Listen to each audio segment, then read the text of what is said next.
Apakah berdosa orang tua membiarkan anak perempuan tidak berhijab? La yadkhulul jannata, tak masuk surga ayah, tak masuk surga abang, tak masuk surga suami. Dayyus, yang tak ada rasa cemburunya. Abang, ayah, suami membiarkan istri, adik, anak perempuan keluar rumah tak pakai hijab. Dayyus, tak ada cemburunya. Itu adik kau? Iya. Cantik ku tengok. Iyalah, abangnya kan ganteng. Dayyus, tak ada rasa cemburu. Mestinya wajahnya merah. Kenapa kau tengok aurat saudaraku, saudariku, adikku, anakku? Ingat, bapak yang rajin salat, yang rajin puasa sunat, selangkah lagi kau masuk surga, selangkah mau masuk Jannatul Firdaus. Tapi anakmu kau biarkan tidak menutup aurat, selangkah juga kakimu akan ditarik ke dalam neraka jahanam. Ingatlah wahai bapak-bapak yang punya anak gadis, abang-abang yang punya adik-adik, punya perempuan, kau dituntut di hadapan Allah Subhanahu wa taala. Siapa yang Ustaz tunjuk yang menonton acara itu? Jangan pikir kita selamat, yang penting saya sudah sholat, yang penting saya sudah puasa sunat, yang penting saya sudah berzikir, yang penting saya sudah haji dan umrah. Masalah anak saya bukan urusan saya. Kullukum ra'in, setiap kamu pemimpin, wa kullukum mas'ulun ar ra'iyatih, setiap kalian akan dituntut ditanya tentang yang dia pimpin, adiknya, anaknya, istrinya. Suami-suami yang masih takut sama istri, yang belum pakai hijab, pulang dari sini kasih tahu dia, setiap kamu adalah pemimpin. Alah, abang baru ngaji sekali udah mau ceramah pula. Kalau bapak tak pandai ngasih tahu, mudah aja ambil video-video saya cerita tentang hijab itu, kirim ke dia. Dek, ini ada video nih, coba kau tonton dulu. Tengok. Alah, aku tengok ini macam ustaz sesat ini, kata dia. Gak apa-apa, dia pertama marah, tapi lama-lama dia berpikir, doa, jangan lupa doa. Allah bukakan pintu hidayah bagi suami yang sudah menikah, istrinya tak pakai jilbab. Adapun kalian yang lajang, tak ada alasan, karena kalian belum nikah. Pilihlah perempuan yang berhijab. Mudah-mudahan diberikan Allah perempuan yang berhijab.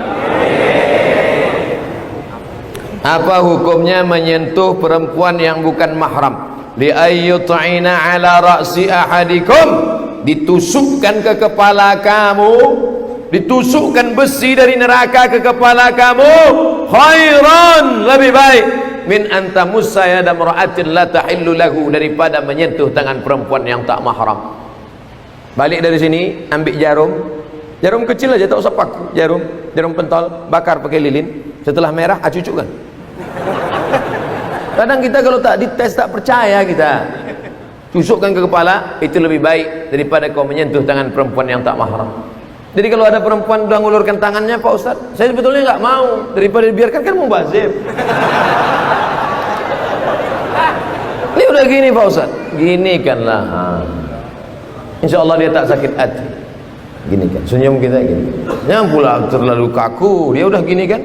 Li ayyut'ina ala ra'si ahadikum, ditusukkan ke kepala kamu, khairan min antamussa yada mar'atin la tahillu lahu.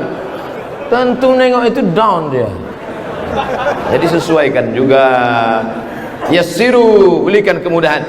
La tu'assiru, jangan kau persulit. Basyiru, berikan kabar gembira. Wala tunaffiru, jangan buat orang lari dari agama. Dia udah maaf begini ulurkan. Saya tak pernah belajar ini di Mesir, saya tak pernah belajar ini di Maroko, saya tak pernah belajar ini di Sudan. Ini dapat saya dari film India. Kita sama orang India ini bingung kita, iya sama tidaknya sama. Saya satu asrama sama orang India setahun waktu di Maroko. Saya tanya dia, jadi kita besok ke kampus? Apa iya apa tidak?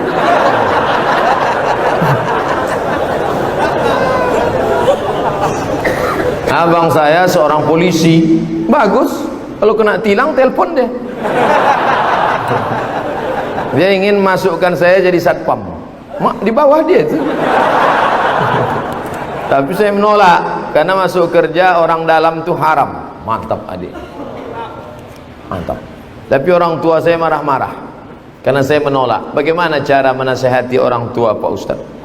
Wahai orang tua yang punya anak yang soleh, Ketika orang lain justru memanfaatkan keluarganya, anakmu malah tidak mau karena tak mau makan haram, dia sudah menyelamatkan engkau dari azab Allah Subhanahu wa ta'ala.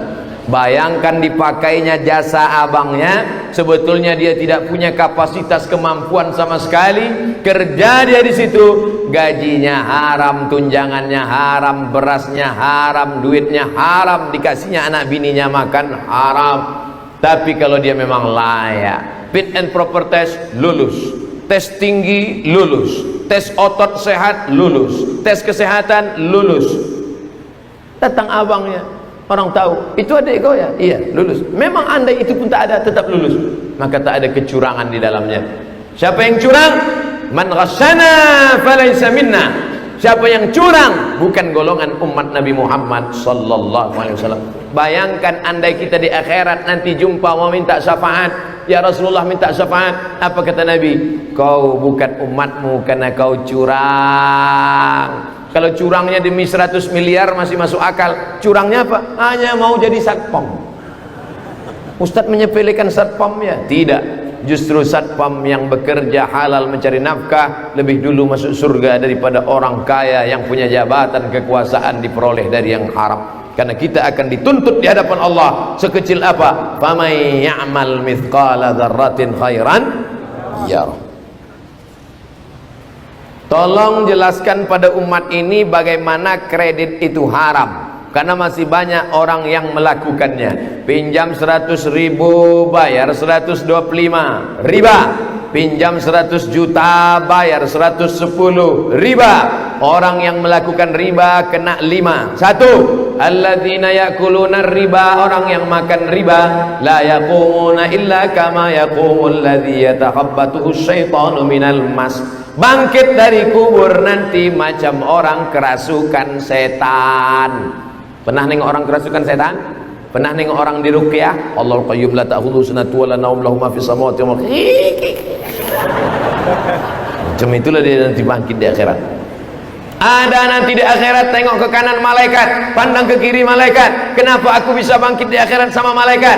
Al-mahiru bil Quran. Anak-anak kita yang hafal Al-Quran nanti di akhirat dibangkitkan bersama para malaikat. Amin. Tapi ada yang bangkit di akhirat nanti, bangkit dari kubur kepalanya keledai. Kenapa kepala kau keledai? Karena selalu mendahului imam. Imam baru Allah, dia udah tegak. Kau kenapa cepat kali? Aku kan pembalap.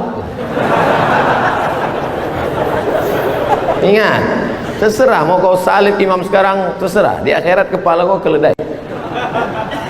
Kalau lebih cepat dari itu Pak Ustaz, kuda Nil. 2. Duit yang haram tadi dimakan, dibelikan ke nasi, dibelikan ke lontong sayur, pecel lele, lalu disuapkan ke mulut, berubah menjadi darah.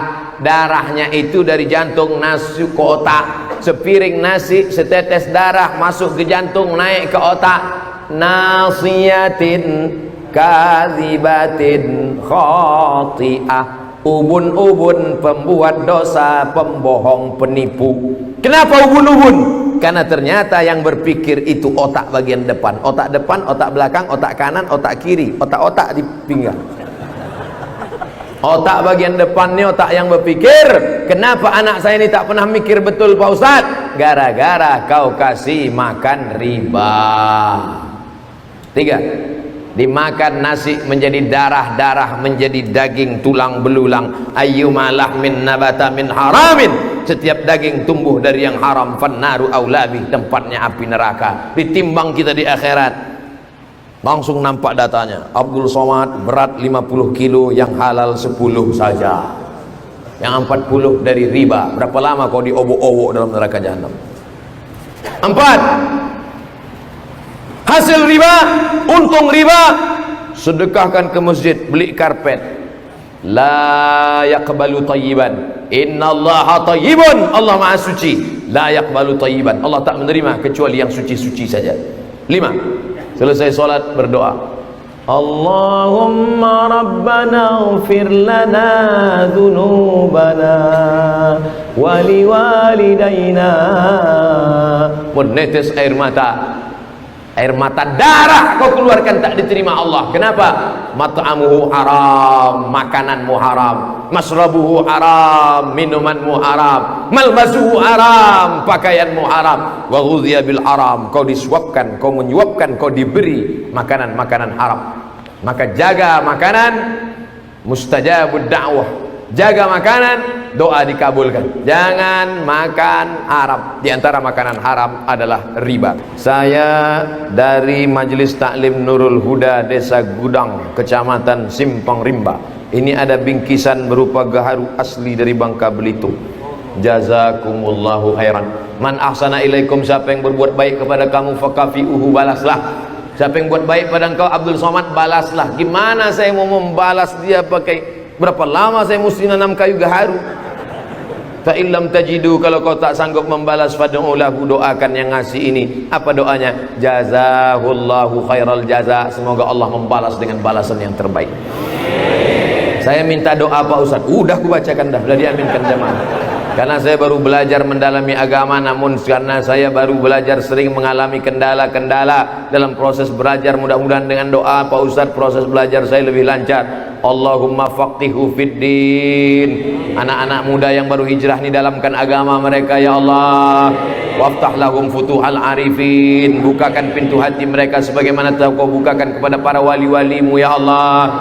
Waj'alhum min warathati anbiya'ika, jadikan mereka menjadi pewaris para nabimu ya Allah. Wadkhilna ma'ahum ma'al habibil mustafa fi jannatikal ula, masukkan kami bersama mereka dalam surga Jannatul Firdaus bersama Nabi Muhammad sallallahu alaihi wasallam. Kertas yang lain boleh hilang, yang ini jangan.